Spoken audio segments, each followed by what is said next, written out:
Nandeha irery tamin'ny alina tsy nahalala izay lalàna haleha. Nisy tahotra tao anatiko ary vesatra tsy zakako. Nitady valiany atraiza nitady fiadanana ho any fô,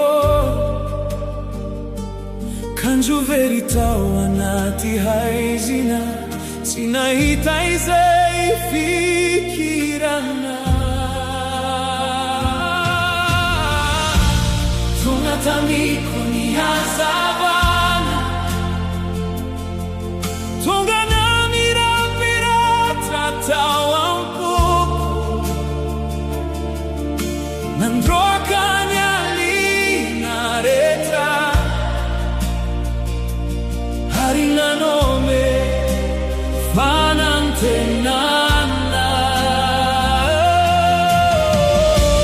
Tonga Tamiko ny Hazavana, tsy mba nandao hainy sony Jesosy ilay teny velona no nitondra fiainana hoay. Rehefa reraka ny diako, rehefa nitomany manginao,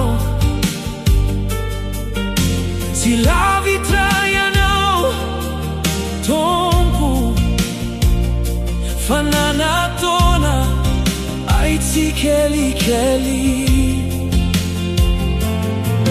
Ny fitiavanao no nitarika, ny fahasoavanao no namina, ary ny foko izay nangatsiaka no avaozinao indray. Tonga Tamiko ny Hazavana, tonga na mirapiratra tao ampoko, nandroakany alina rehetra ary nanome fanantenana. Tonga Tamiko ny Hazavana, tsy mba nandao hainy sony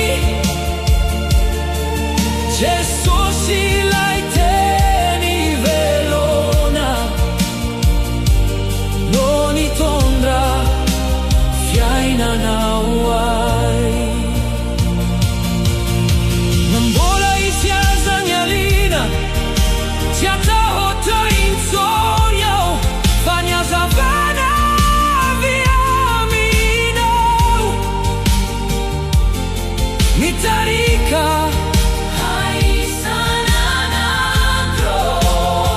na Iova izao tontolo izao, ny fitiavanao tsy miova ary ny anaranao Jesosy no irao ampoko mandrakizay.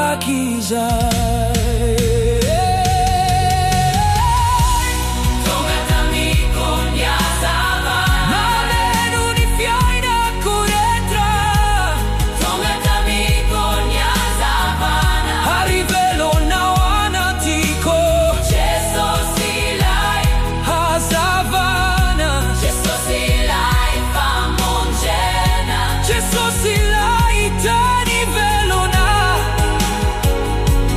huderaina mandrakizay.